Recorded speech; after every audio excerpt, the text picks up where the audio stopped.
Hello class. आज हम लोग अकाउंटिंग पार्ट 16 में डबल एंट्री सिस्टम की थ्योरी पढ़ेंगे और अगले टर्म से न्यूमेरिकल शुरू हो जाएगा। ठीक है, तो जो भी लोग अभी इधर उधर हैं वो थोड़ा उनको बता दीजिएगा कि हम न्यूमेरिकल शुरू होगा। न्यूमेरिकल में शुरुआत से चीज़ें छूटी तो फिर आगे की चीज़ समझ में आने वाली नहीं है। ठीक है, ये ऑर्गेनाइजेशनल बिहेवियर नहीं है कि कोई भी चैप्टर आप बीच से उठा पढ़ना शुरू कर दीजिएगा। इसमें हर चीज़ बहुत सीरियल से है, तो जिसको शुरुआत से चीज़ें नहीं समझ में आएंगी तो फिर दिक्कत आएगी। खैर, डबल एंट्री सिस्टम की बात करें। डबल एंट्री सिस्टम ये है कि कोई भी जो बिजनेस ट्रांजैक्शन होते हैं उसके दो पक्ष होते हैं। ठीक है, और दोनों को रिकॉर्ड किया जाता है जिससे कहीं पे कोई गड़बड़ी ना हो।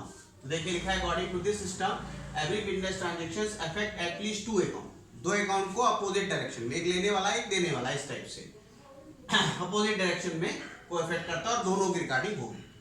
It was developed by Luca Piccioli, Lucas Piccioli ऐसे कहते हैं इनका नाम लो।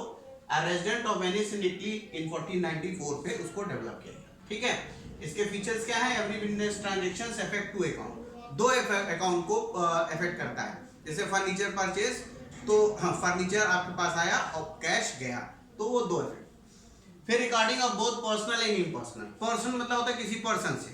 ठीक है, कैश गिवन टू श्याम, तो कैश और श्याम। ठीक, श्याम हो गया कोई पर्सन और कैश को क्या हो गया आपका इम्पर्सनल मटेरियलिस्टिक थिंग हो गई। ठीक है, तो वो recording is to be made according to certain specified law. अभी हम आपको रूल्स बताएंगे इसके, उसी रूल पे पूरी की पूरी अकाउंटिंग चलती है। ठीक है, तो वो रूल्स को फॉलो करना पड़ेगा। तो वो रूल से रिलेटेड भी चीजें स्पेसिफाइड लॉ के ही थ्रू ये पूरी अकाउंटिंग होती है और ट्रायल बैलेंस बनाने के काम में आती है। ठीक है, अब क्या है इसके एडवांटेज बात करें तो एक साइंटिफिक सिस्टम है। साइंस में जैसे रूल्स रेगुलेशंस होते हैं वैसे इसमें भी रूल्स एंड रेगुलेशंस है। रूल्स एंड रेगुलेशंस को आपने फॉलो नहीं किया तो सिस्टम सारा गड़बड़। फिर कंप्लीट रिकॉर्ड होता है सारे ट्रांजैक्शंस का। फिर हमने आपको बताया था सबसे पहले इसमें जनरल बनता है, फिर लेजर बनता है, फिर ट्रायल बैलेंस, फिर ट्रेडिंग पीएल, फिर बैलेंस शीट। ठीक है, ये तो वह सब काम में हेल्पफुल है। Trial balance, trading PL, balance sheet सारे। नॉलेज ऑफ वेरियस है, और भी बहुत सारी नॉलेज पता चलती है इससे कि आप कितनी सेल हुई, कितनी परचेज हुई, कितना कैश आपके पास है ये। फिर है lesser possibility of fraud, fraud होने की चांस कम है इसमें। ठीक है, सिस्टम क्योंकि सबका रिकॉर्डिंग है। लीगल अप्रूवल, ज्यादातर जगहों पे ये सिस्टम जो बना हुआ है double entry system legally approved है वहां की अथॉरिटीज के थ्रू। ठीक है, अब जैसे हमारे ICAI है जो CA वाला इंस्टीट्यूट है, institute of chartered accountant of India, वो पूरा इसको अप्रूव कर रखा है।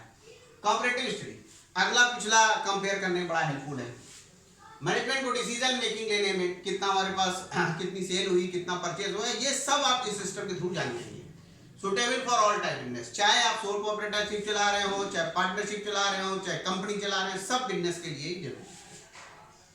लेकिन कुछ प्रॉब्लम भी है। पहली बात तो एक्सपेंसिव सिस्टम है। एक्सपेंसिव सिस्टम इसलिए है कि इसमें आपको कई टाइप की बुक मेंटेन करनी पड़ेगी। अगर आप कंप्रेस कर रहे हैं तो कंप्यूटर वाला पूरा मेंटेन करना पड़ेगा, अकाउंटेंट रखना पड़ेगा, ये सब। प्रॉपर एजुकेशन चाहिए, अनपढ़ आदमी के बस का काम नहीं है। पढ़ा लिखा आदमी होना चाहिए, उसको भी ये सिस्टम मालूम होगा तभी काम कर पाएगा अच्छे से, और नहीं मालूम होगा तो फिर नहीं कर पाएगा। अर्थमेटिकल एक्यूरेसी, ये भी बड़ी प्रॉब्लम है। जोड़ने घटाने में गलती हो जाती है, चीजों को आगे पीछे करने में गलती हो जाती है, वो दिक्कत है। पर्सनल जजमेंट, कई जगह पे अकाउंटिंग में पर्सनल जजमेंट यूज होता है, तो वो भी एक प्रॉब्लम है। फिर हिस्टोरिकल रिकॉर्ड, कुछ लोग कहते हैं कि जब कोई चीज हो गई तब ये रिकॉर्डिंग कर रहा है, तो जब हो ही गई तो नुकसान फायदा होगा, उसको लिखने का क्या जरूरत है। ठीक है, तो ये भी एलिगेशन लोग है। जबकि ये सारी चीजें हिस्टोरिकल रिकॉर्ड वाली जो बात कहते हैं वो चीजें को हमें समझ में नहीं आया। वो तो रिकॉर्ड रखेंगे तभी तो चीजें पता चलेंगी कि कहाँ गड़बड़ी हुई है। जब नहीं पता रखेंगे तो कैसे पता चलेगा।